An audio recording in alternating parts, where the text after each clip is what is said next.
Welcome to the WEInvested podcast, where we teach you how to save and make more cash. Today on the WEInvested podcast, we have with us Jarod Spiewak, and he is the founder and lead strategist of Blue Dog Media. Jarod, what's going on, man? How you doing today? Yeah, not too bad. Thanks for having me on. How about yourself? I'm doing good, man. Thank you for joining us. So let's jump right into it, man. What exactly is Blue Dog Media, and how did you get your start?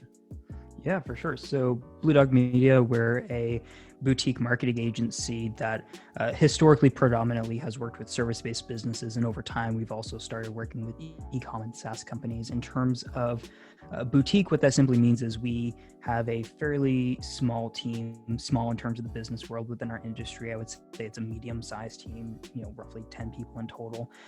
And we also work with a very limited number of select clients. So we focus very heavily on the types of clients that we're working with and the skill set that we have, rather than some of the other companies that will just take on 10,000 different clients at once and have a bunch of different employees. The marketing abilities that we focus on are primarily Google Ads, PPC, and SEO, search engine optimization, with our kind of tertiary skill, as we're learning more and more about it, being Facebook ads.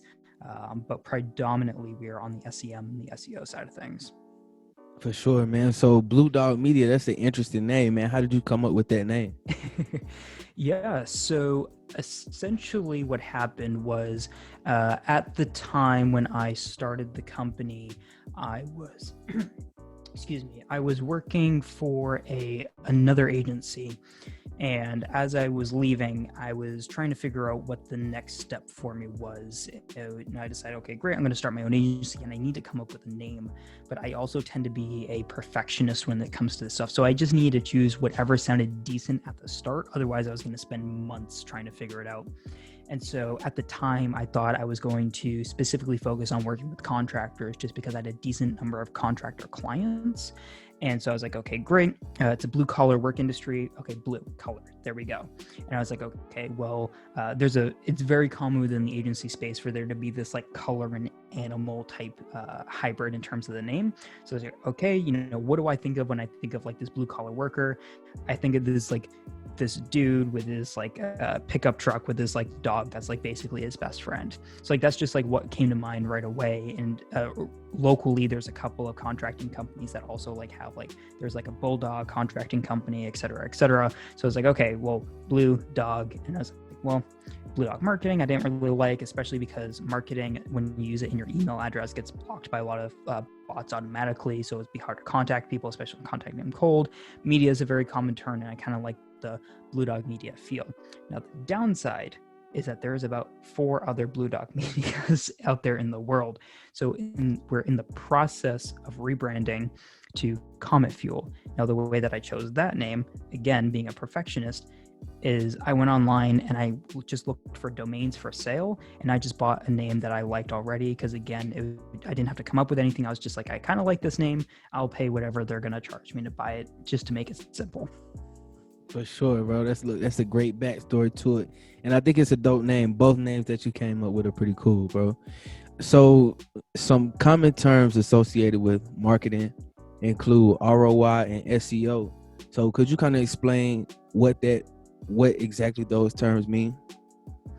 Yeah, for sure. So ROI stands for return on investment. The other very common word around that you'll hear, especially if you're doing advertising, is ROAS, which is return on ad spend. Both words are kind of similar. ROAS itself is just simply the revenue that you made minus what you spent to achieve that revenue. So if you made $10,000, you spent $1,000, you would have a 10x ROAS, or 10 to 1.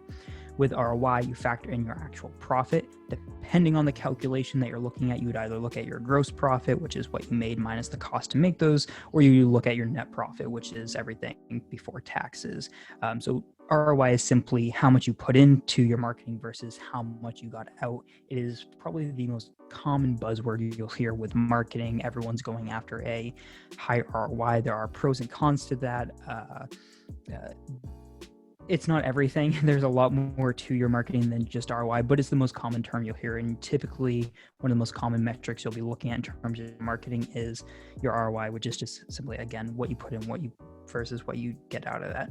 When it comes to SEO, that stands for search engine optimization, which, as you alluded to, is a very common phrase that you hear, which is, in a very layman terms, is the process of increasing your organic visibility on search engines. So outside of paid ads. So if you were to search for something on Google, let's say roofer near me, what you'll likely see nowadays is you'll see what's called the LSAs, or the local search ads, at the very top. Below that, you'll see the normal text ads. Then below that, you'll typically see the Google Maps section. Within Google Maps, you can see ads sometimes soon too, is depending on how the ads are set up. But outside of the ads on the maps, that is the map hack for SEO, where you can rank a business there, which is based on geography. And then below that, you get your typical organic results, which are not ads. Those are people who have, or businesses who have ranked their website there. So SEO is the process of improving the visibility for various terms surrounding the business that are relevant to that business. For sure, bro. So what attracted you to marketing? Is this something you've always been interested in, or is it something that you kind of realize, okay, this is important and every business needs marketing, so I need to just learn everything about it? So I kind of got into it by accident in a way, where I've always had an interest in business.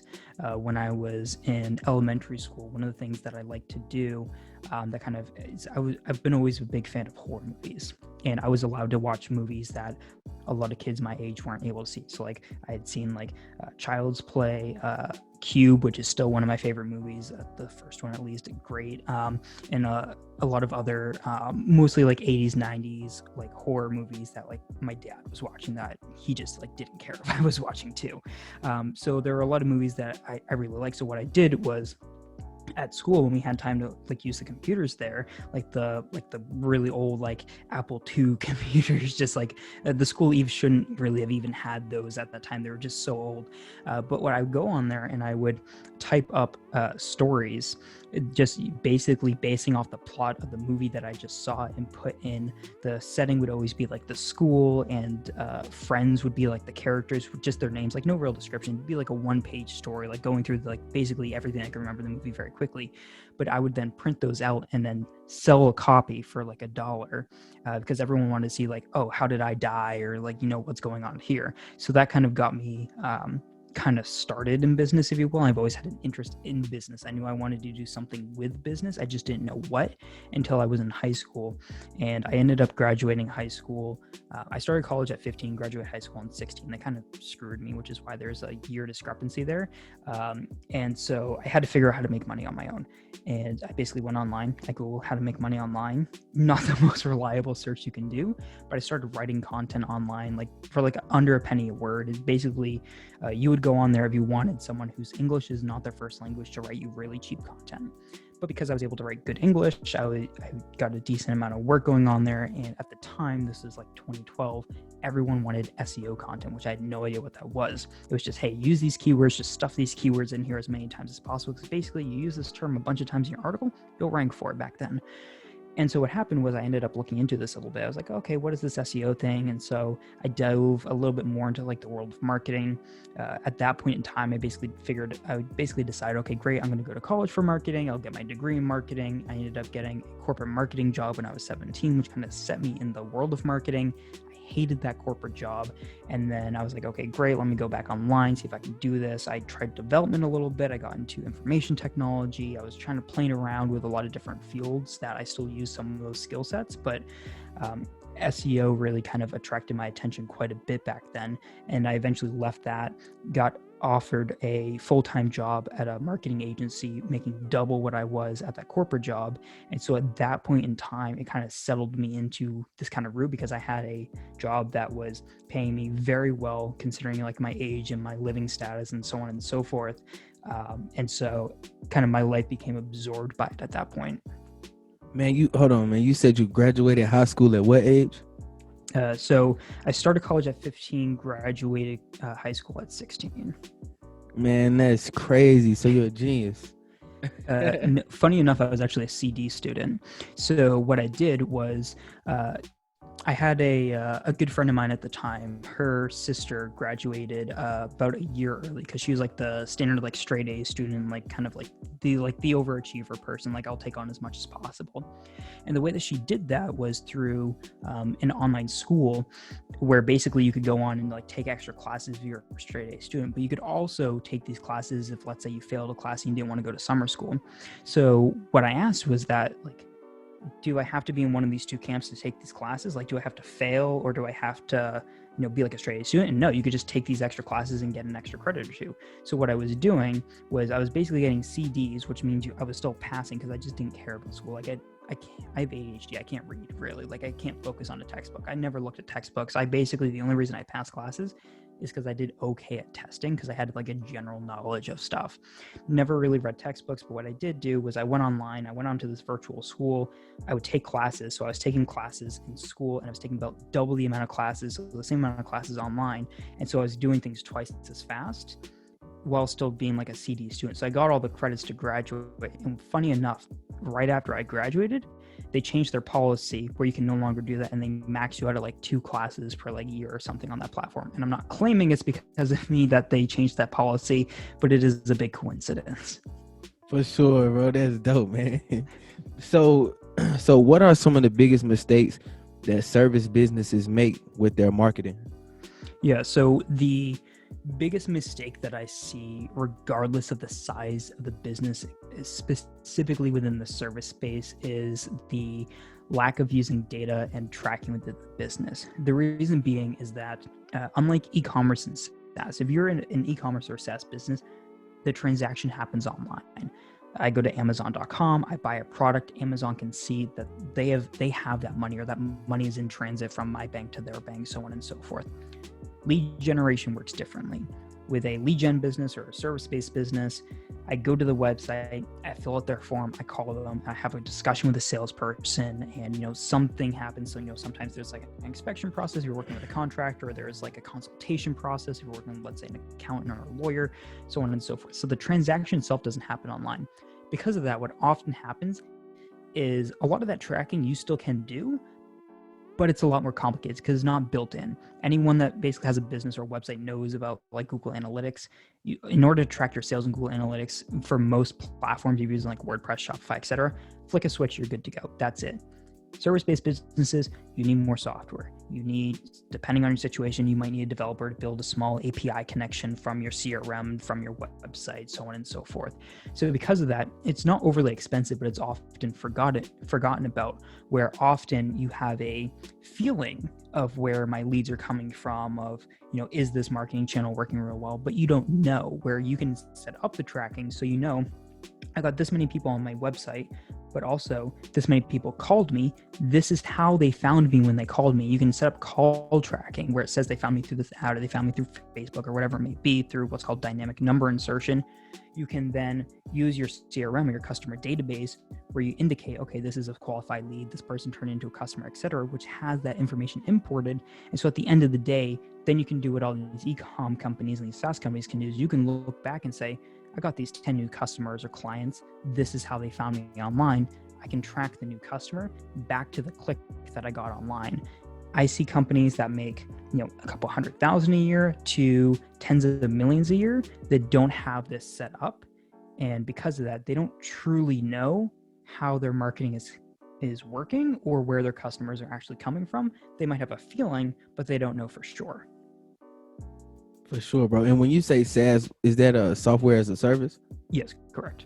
Okay, for sure. So what are some of the biggest mistakes that you see service businesses making at their Google Ads account? And if you also wouldn't mind explaining what a Google Ads account is. Sure. So Google Ads is the ad platform for Google. Most businesses who run ads on Google will use what's called the search network. And the search network is what you typically see if you just do a Google search. You're on Google search. The ads that you see, it'll show up right at the top. It'll say ad on the left-hand side. They make it really small that it says ad on purpose, but you'll see those ads there. Or sometimes it'll be the first result in an ad. In the map pack, it'll be the first one. Sometimes it'll say ad there, or sometimes if you're doing like an e-commerce search, you'll see shopping ads, which will appear as a bunch of products at the top of the page. And so essentially what these are, they're called PPC or pay-per-click ads, meaning the business puts their ads on there, and when you click on it, that's when the business gets charged for that click. There are additional networks on Google ads that you can use. So YouTube, Google owns YouTube. If you run video ads on the Google Ads network, that's how YouTube ads run. You can set up what's called the GDN or the Google Display Network. That's when your ads are run through Google AdSense. So publishers can add what's called AdSense to their website, which allows ads to show on their own website. And then advertisers, if they use the GDN network, are able to then create image or video ads and put them on other people's websites through the Google AdSense network. Those are the three main ones. There's also the Google Shopping ads, which can appear on search or the Google Shopping campaign. There's also discovery ads, which if you go onto Google Discovery on your phone, ads can now appear there as well. But most people are running Google search ads.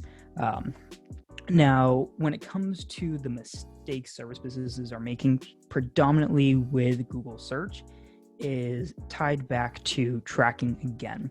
And this is because now you're not just worried about like referrals or how people are finding you organically. Now you're actively spending money on a channel, but still you're not tracking what you're getting from that. Let me give you a couple examples. A very basic example, and one that a lot of people in the service space don't do, is track phone calls. So within their ad account, they might track when a form is filled. And you can track this through a variety of reasons. You can track when a form is correctly submitted, or if you redirect after the form is completed and you go to what's called a thank you page, you can just track when somebody lands on that page. But you can also track if person A and person B land on your website at the same time, and one person calls you and the other person doesn't, you can distinguish what person called you, not their personal information, but you can distinguish that back to the click through something like Callrow, which is what we use internally, and through dynamic number insertion. Now, for service-based businesses, most of the time you're getting most of your leads through phone calls.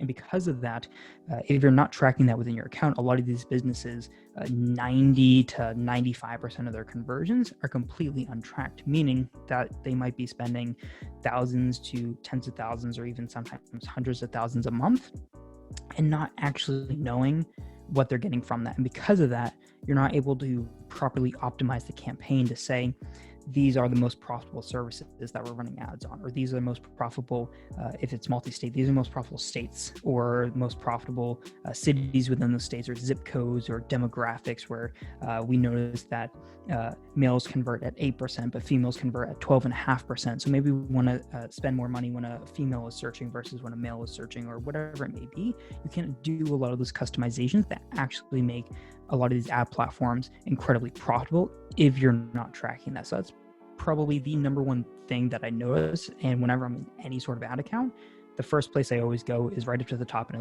look at conversions. And if I'm talking to somebody about their ad account, I'll spend half my time basically disciplining them, if you will, about how big of an issue it is for them to not be tracking conversions. For sure. So if I understand this correctly, your business helps your clients become more noticeable, easier seen, and more profitable. Correct. So the end result of what we're doing is our goal is to take what people pay us and to multiply that. So if someone gives us $1, our goal is to give them, depending on the type of business, $2 to $10 back. Sometimes if we get lucky enough, it can be more than that. But that's ultimately what we get judged on. That determines how long we retain our clients, is basically how much money do we give them versus how much money did they give us. For sure. So when you started Blue Dog Media, like what made this business venture different than your other ones? Like how did you know, okay, I'm in the right space, this is where I want to be, this is what I want to do long term? So prior to having this company, I had tried a couple of other things. The only one that I really tried seriously was a different type of agency, which was a web design agency, which I'm still a big fan of programming. I enjoy it as a hobby, but I very quickly discovered that it is not something I enjoy getting paid for, because then you come with all the restrictions of it has to be done to the specification, with this sort of timeline, with this sort of budget, so on and so forth. So I just didn't have an interest in that. But it was a very natural progression, if you will, for me to be in this line of work, because as I was writing content online, I learned about this SEO stuff, which eventually evolved into me. So what I did, the way that I got that agency job where I was offered double what I was making at the corporate job, was that I had found a website called Upwork, which most people are familiar with nowadays. A couple of years ago, not so much, but I started working on that platform for about $5 an hour. And so I worked on that platform just looking to gain experience, just because I did a little bit of everything at that point in time. I was doing a little bit of social media management, a little bit of ad stuff, a little bit of like graphic design work, a little bit of web design, a little bit of SEO, so on and so forth. And eventually I got that job from that agency, which really kind of cemented me in like, hey, SEO is this thing that, I'm being paid pretty well. This is a company that is treating me well, that is essentially, I was there for about 3-4 months before they made me like their lead strategist. So I was overlooking like basically the like entire department. Like I had people under me at like 18, so it was a lot of responsibility where I just kind of I needed to absorb a lot of knowledge, so I got very heavily vested in it. And over time, I continued to take on other work. So the company that I worked for specialized in legal marketing. So I worked with exclusively law firms at that time. And I wanted to hone my skills on other things. So I started working with other types of companies on the side, doing some other side work. And eventually what happened was the stuff on the side grew more and more, where I went from full-time down to part-time, down to eventually no time. And this is about roughly the end of 2017. I was only working a couple hours a week in that agency just to make sure that I could do what was crucially needed of me before they could find someone to replace me. And then at basically December 2017, I'm pretty sure I walked away from that agency, and I was sitting there with a decent amount of freelance clients. So I had a good amount of experience freelancing, doing SEO work, and I was like, okay, great. What's the next step for me? And it just seemed like the natural progression to start an agency. I wanted to kind of remove myself necessarily from spending 8 hours a day working on websites to maybe a couple of hours a day doing what I need at the very high level, but then working on hiring people to do that other work and working on growing the business and establishing it from there. So I basically started the agency, which was just a very natural progression from freelancing, because I already had the clients, I already had the experience. It was just a matter of changing how I was structuring things to, hey, you're hiring me by myself and I'm doing all the work, versus, hey, you're hiring a company that I'm heavily involved in, but I also have a team to assist me to do the work. For sure, man. And when you found out that you were able to step away from your 8-hour 9-to-5 job, like what was going through your mind? Like what emotions were you feeling when you were finally able to step away? Yeah, so there are a couple things. One is that in some ways, I feel as though I jumped off too late, that I could have jumped off a lot sooner. And in some ways, I feel like I jumped off too early. So let me elaborate on both of those. So to the extent that I jumped off too late is I was doing, I'll say I was doing very well financially, where I was probably making 3 to 4 times personally without the job itself. So I was doing quite well by myself. And so because I had the funds for a long time to jump off and do things on my own, the fear that I had was that the job gave me security. With the agency, if we screw up, we lose a client, which means I'm not making as much money. With working for another company, if I screw up and they lose a client, I still get paid what I'm getting paid, kind of regardless. Of course, business goes bankrupt. I can't really do much about that, but you kind of have that extra security where it wasn't kind of eat what you kill situation, if you will. Whereas as the agency itself, I had to,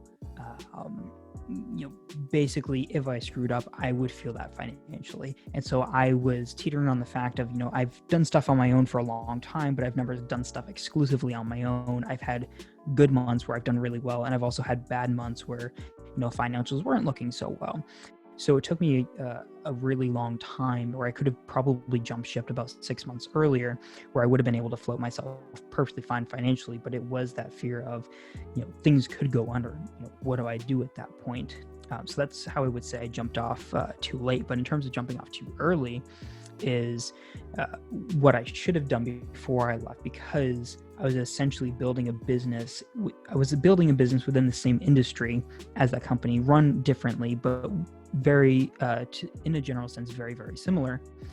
Is I should have been a little bit slower and more observant of the other areas of the business that I wasn't involved in. I should have taken a big, because I was on the management team and the leadership team. I had the ability to, be like, hey, I want to sit on some sales calls, or hey, I want to look at how our project management system actually works behind the scenes, or I want to work with the people who are, do a lot of the hiring and understand that. For most of that, I would have had the ability to sit in on that, but I didn't take those opportunities. And so because of that, there are some auxiliary skills that I'm just not very good at still to this day, and other things that I had to learn the hard way just by failing over and over again, where if I was a little bit more strategic of it, I would have asked to sit in on a couple more sales calls where I'd only sat in on one or two, or I would have asked to, lead sales calls for a bit, or work more closely with the project management team or the hiring team or whatever it may be, so that I develop those skills. Because, one thing you learn the hard way, especially in the service industry, you start the business doing a lot of the work. And then as you grow the business, doing the work becomes the least important thing for you to do within that business, because you have people to do that work. What really matters for me, what really determines the success in terms of my role right now, is how good am I at cash flow management? How good am I at hiring? How good am I at management? How good am I at business development? How good am I at making decisions as to what should be done now versus what can be pushed off? How good am I at making sure we don't overextend ourselves financially or time-wise? Or how do we make sure that, going to step A is going to help us get to step Z faster and not going to delay us by another 6 months because we made a mistake? So that's where I would have been slower in that respect. For sure. But man, it sounds like you were very strategic about every move you made, man, and even getting here at such a young age. It's like it's clear that you were, planning and thinking out, every step of the way. But as far as, having a team, you talk about having a few employees, and being a medium-sized agency. So what's the importance of having a good team, and how did you build your team? Yeah, so when it comes to having a good team, ultimately that determines whether or not your business will survive. That's the reality of it. Early on, maybe not so much, depending on the type of business that you have, is going to depend on how important people are and how soon. If you're running an e-commerce business, having a good customer support person very early on is going to be really important, because people like to complain about really stupid stuff, and you don't have the time to deal with those people complaining where you said it's going to take 7 days shipping and they're complaining after 4 days. Like, you just simply don't have the time. So like that's going to be very early on, where for this type of business, sometimes people don't hire for like years. Now when it comes to having the right team, it like I said, it's really a make or break situation. It's going to either float you or sink you. Especially, we work with an industry where sometimes we're managing businesses spend that, they spend sometimes millions of dollars a month on their ads. Screwing that up is not going to end well, if you will. Right. Or sometimes, we're working with somebody who works for a very large business, and they're not the CEO, they're somebody else. And if they hire the wrong person, we screw up, that means they might get fired from their job because they cost that company really a lot of problems. And then the shareholders of that company aren't going to be happy about that. And they're going to have to answer to that. And the response of whoever is above them is going to be, hey, let's fire this person because it's going to help our stock price, when they understand that that's why they did that. And that's not every company that we're working with. But when it comes to these sorts of situations, and we have to be very mindful of that. So for me, I am very slow to hire, and I'm very willing to pay somebody way above, what people would typically, or what you consider, industry average, if you will, because of what I get in return. There are some who prefer the let's make everything as simple as possible so that we can hire basically anyone off the street, and that can be fine. But for the types of accounts we want to work with, we can't afford to essentially train somebody from scratch on the job that has zero experience. For some accounts, we can put someone like that on. That's great. But if we get contacted by, Kellogg's to do an ad campaign for them, I can't, have, some random person off the street doing it. So I find I'm very slow to hire, and I prefer a smaller team that's highly skilled, because we want to go after those really, really big accounts that we can have a couple of clients that are household name brands, because we get really excited about that work. Where I personally get where I'm not excited about the business model of, hey, let's have thousands of employees. We'll work with just about anybody who kind of comes to us, and we'll do oftentimes below average work, because we're just following the same exact process, and they essentially run their business like it's McDonald's. That's great if you're McDonald's, because you're trying to do things at a very low price at a very consistent rate.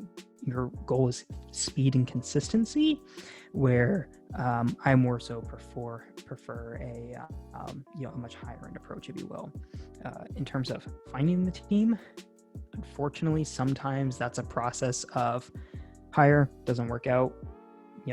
Sorry, it didn't work out, hire somebody else. Sometimes it works out, sometimes it doesn't. That's kind of the expectation, because a lot of the things that go in with that are things like culture.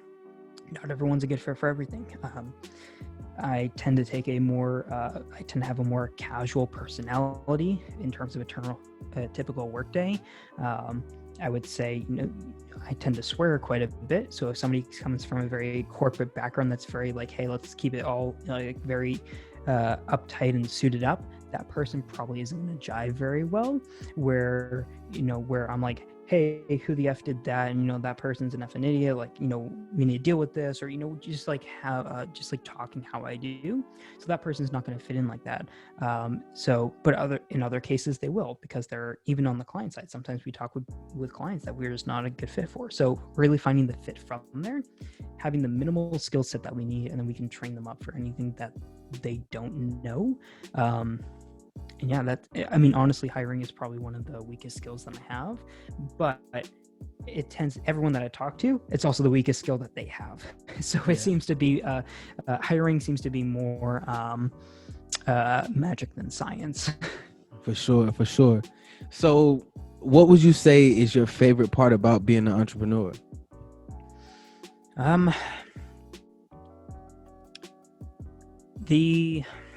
I think it's kind of a generic answer, but the reason why I got into this is because the company that I worked for, I had ideas on how I felt that would be in the best interest of the clients and the company, and how I best felt that things should be shaped. And as not being the owner, a lot of my ideas, just rejected or whatever. And so ultimately I felt as though that the company that I wanted to work for didn't exist. Personally, especially as you start to grow, there is really no difference in being the owner or being an employee of the business. In reality, at the end of the day, you're an employee of the business, especially as you start to grow, like the business becomes a separate entity to you, especially depending on your legal and tax structure. But what I have is the kind of the freedom to shape things around the way that I want them. I'm still, like, even if I own things, that doesn't necessarily mean that I'm in charge, if you will, because I have somebody that primarily runs the PPC campaigns. What she decides to do is fully on her. Like, she has questions. Okay, great. Let's work it out. Here's a problem. Let's try to figure it out. But day to day, you make the end calls. Like that's your job. I hired you to do that. Like, you're the expert in this field, be the expert.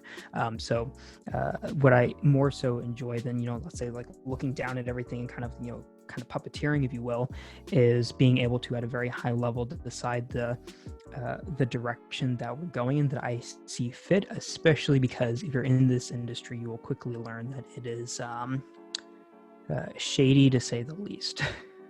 Okay. So, who do you look up to for inspiration? So there are a couple people that I like quite a bit. In terms of the more household names, Simon Sinek, I'm a big fan of him. He's really great in talking about leadership and culture and teams and stuff like that. Another person that I like, which is not so much within the business world necessarily, but Stanley Kubrick, looking into how he, as a director, and how he kind of shaped the films that he created, which are basically like all of my favorite films. Learning more about him, like the more I learn about him, the more I respect his style and his dedication and attention to detail, and how you hear a lot that you can't be a perfectionist in life. Like you just have to, if you look at like Facebook, their like motto is move fast and break things or something around that lines. But then you look at someone like Stanley Kubrick, and perfectionist is kind of an understatement there. And his movies are all like cult classics. Like a lot of his movies are considered like the best ever, and they're great. So that's someone as well that I respect quite a bit. Within my industry as well, there are certain people who kind of encouraged me that kind of got me to take the next leap. One of whom is a guy named Ryan Stewart.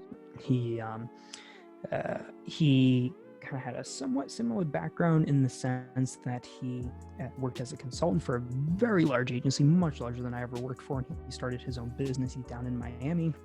But what was kind of convinced me to kind of take the leap from him was that I felt as though that there were certain aspects of the industry that I simply didn't like, but I kind of believe that, it's just the reality of the world sort of thing. And I felt as though that he was he kind of defied those a little bit. And so I think it gave me a little bit more hope for like, you can kind of operate how you want to and kind of shape things about how you want them to be to a certain extent. And so that kind of, I think that kind of inspired me, where like he does a lot where he's like creating like custom spreadsheets and doing things like that, which I'm really into, and I do a lot of that. So it's just like, okay, great, like I see how he started his own thing and it was really great. I have a lot of the same opinions and ideals, so I think that I have a pretty good chance as well. And another gentleman named Jonathan Keekbush, he's based out of the UK. After I had jumped off on my own, but fairly early on, we met in person for the first time in Chicago for an event. And I just relied on him quite a bit, just asking a lot of questions that I was uncertain for. And he is patient to say the least, as I'm sure for like a week I bothered him nonstop. And I just like would not leave his side asking questions, and he taught me quite a bit. We're pretty good friends nowadays, probably because of that initial thing. But so like he also keeps me pretty level-headed when basically if I have like a crap day or like a crap situation, I'm like, what do I do here? And he'll be like, calm down, here's what you need to do, think about it this way. I'm like, oh, that makes a lot of sense. For sure, bro. For sure, man. So can you, I guess it's been like a 3-year business journey for you? Yeah, roughly. Okay. So in your 3 years in business, man, can you think of a critical moment that you had, like a fight or flight kind of moment? I can think of a few. So, let me give you a few ones quickly. If we want to dive deeper into some of them, then we can do that for sure. So couple of them. As one, I had this I shouldn't say had, sometimes I still do, but this it's become very popular within the past 10-15 years, where you're kind of almost put it's considered like a higher stature to be like an entrepreneur. And there's so many people like here's how to start your own business, and like hype and hustle, there's plenty of people acting the part that don't actually have the part. And so what happened was, as I started off, I was doing I was in revenue a little under 10 grand a month, which in reality isn't a ton when you consider all the taxes and expenses that you'll have.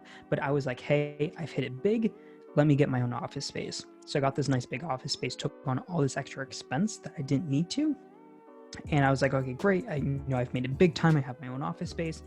And then about a week after signing that 3-year lease, I lost 2 pretty sizable clients. And I was like, oh crap, now I'm barely just floating above water. And that was a kind of a big big realization to me, because I was like, hey, it's official. Like I have like, right downtown, my name is on this like kind of like this historic building. This is pretty cool. Like people that I know are going to walk by that and be like, wait a second, like I know that guy. Yeah. And so it was a really big kind of ego moment for me, but it really screwed me because through that 3-year lease, it was, I think it was just under like $60,000 between rent and all the expenses with that over that 3 years. I could have used roughly that 20 grand a year for a bunch of other things. I mean, that's basically a salary right there that I could have paid somebody, or marketing expenses I could have used.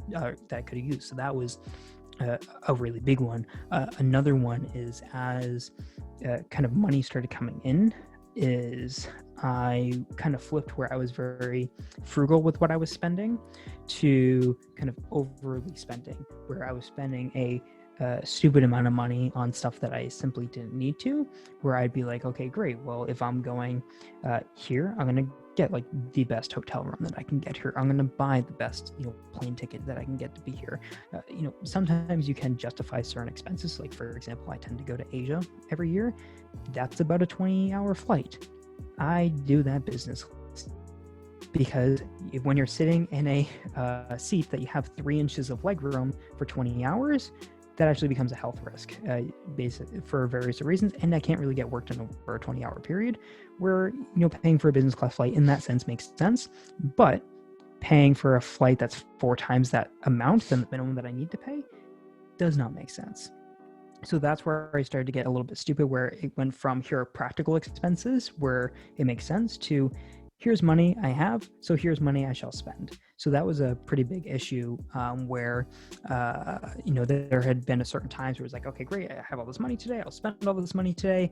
And then tomorrow, well, we just lost a client, now what are we going to do? So that was another big example. Then the final one I'll say is something that I learned over time was to, how do I phrase this?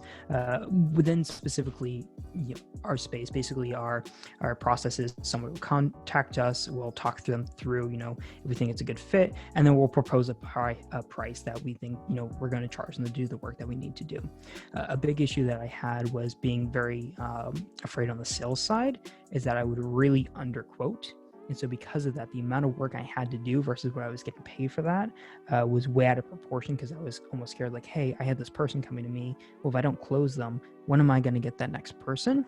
Right. And so that's something that I just kind of learned the hard way, where it was like, okay, let me add, an extra 0 here. Let me double the price. Let me do whatever it may be. And I'm going to get a lot more no's, but I'm going to figure out why I got those no's.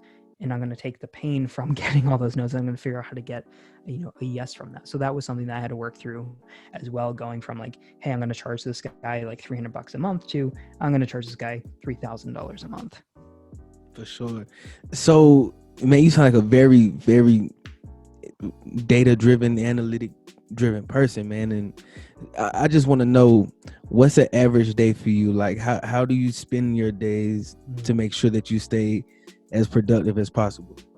Yeah, so productivity is something that I struggle with quite a bit, mainly because I have ADHD and I don't medicate, which means that I become very easily distracted, and sometimes I won't be able to focus. Sometimes I'll wake up at like, nowadays I'm getting up around 6, but typically if I might wake up at like 9, I might get distracted something at 9:30, the entire day shot, and I just won't get anything done for the entire day. So sometimes it's just something that I have to deal with.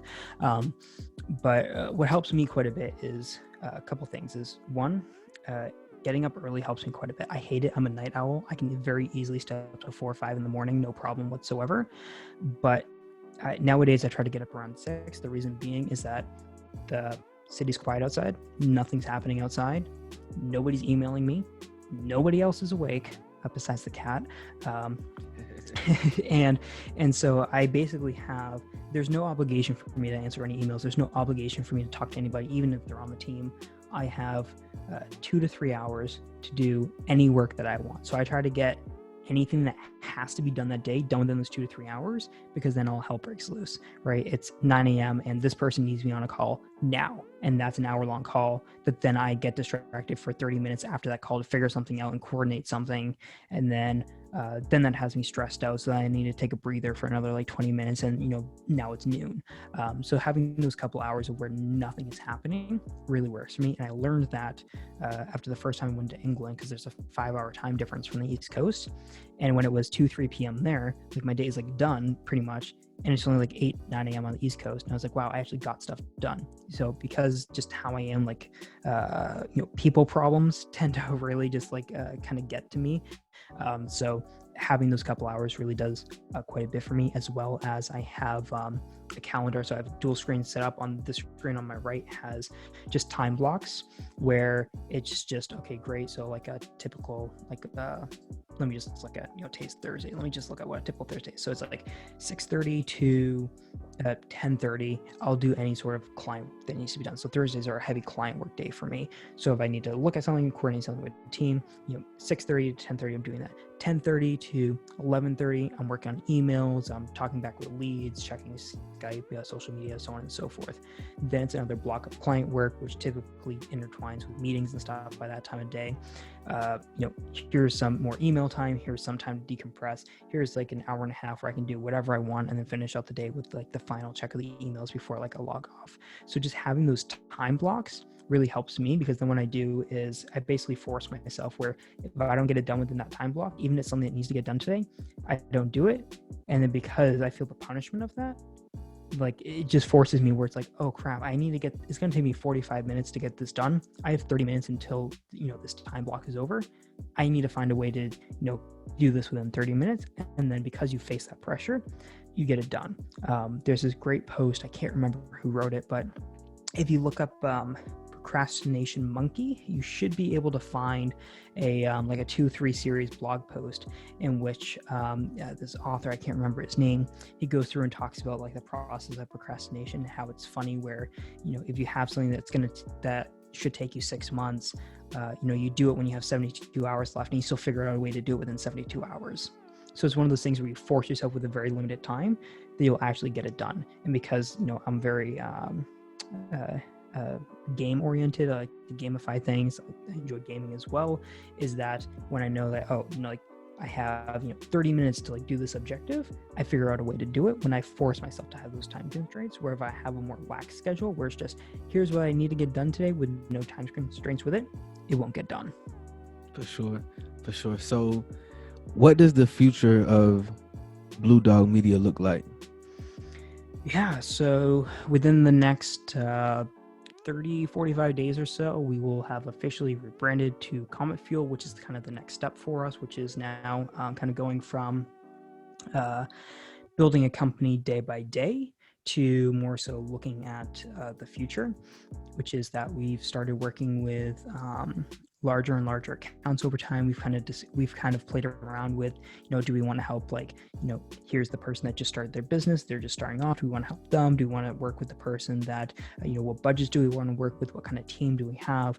And for the amount of time that we spend doing research and building our own technology in-house and everything that we're doing, we want to work with, more sizable accounts that, we have, quite a sizable impact within those accounts as well. And so, we're kind of shifting to, okay, what do we need to do to attract these sorts of accounts, and kind of look at the accounts that we have that fall into that category and increase that, where we were exclusively service-based businesses prior. Now we're also working with e-learning, e-commerce, and SaaS companies as well with those service-based businesses as we kind of expand within that. And just basically going from taking things day by day to actually looking at, okay, great, here's what we actually want to do over the course of the next 3 months based on where we want to be at the end of the year, and here's what actually needs to be done to do that. So essentially taking business a little bit more seriously, if you will. For sure, man. Hey, Jarod, thank you so much, bro. Within this hour we've been talking, man, I've learned so much, man. I've learned so much, bro. Look, after this interview, I'm gonna definitely have to get at you for sure, bro. But look, man, before we end every podcast, we like to play a rapid fire question game. 3 questions. If that's something you're up for, I'll jump right into it. Let's do it. Yeah. Question number 1: where's your favorite place to travel? Chiang Mai, Thailand. Why is that? So it's a very large expat city, meaning it's very westernized to the point where you don't need to speak Thai to be there. It's very easy where anywhere in the world you can kind of go to. Because it's a big expat city, I can walk around and, on a casual Wednesday, see somebody walk by the restaurant that I actually know, because there's so many people in my industry that are there. And every year, not so much this year because of COVID, but every year there is a very large conference that happens there, where basically everyone in the industry that I kind of know and hang out with kind of all accumulates in that one location. So it one day it turns out to a massive like party essentially for like a couple of weeks, but it's just a kind of a great experience, and it's not overly expensive there. Things are pretty cheap there. For sure, bro. So what song explains your life the most? That's I don't know, to be honest. I've never really thought about that. For sure. Look, last question, bro. What's an amazing thing that you did that no one was around to see? That's it's difficult because I don't honestly leave the house much. I stay in a lot, but what I do quite a bit is not so much lately, but I tend to be as supportive as possible for people who have just started when I have the time, because when I just started, I wanted somebody to kind of hold my hand, if you will, in certain aspects. So there are certain forums that I'll hang out on when I can that I don't have like my name on or anything, just because I don't necessarily want people looking into me too much, just because it brings, like, you say something online, someone's going to DM you like complaining, and I just don't want to deal with that. So sometimes I'll spend 20-30 minutes if I have the free time to like respond to someone that has like a fairly in my view something that might be a little bit more basic to me, but might be something that's like kind of like really stumped them, maybe will. For sure. Jarod, where can people find you on social media? Yeah, so on Twitter, it's Jarod Spiewak, just first and last name. On Instagram, it's Jarod.Spiewak. I have two of them. The one without the dot is an account that I just can't access for whatever reason anymore. And on LinkedIn, it's Jarod Spiewak as well.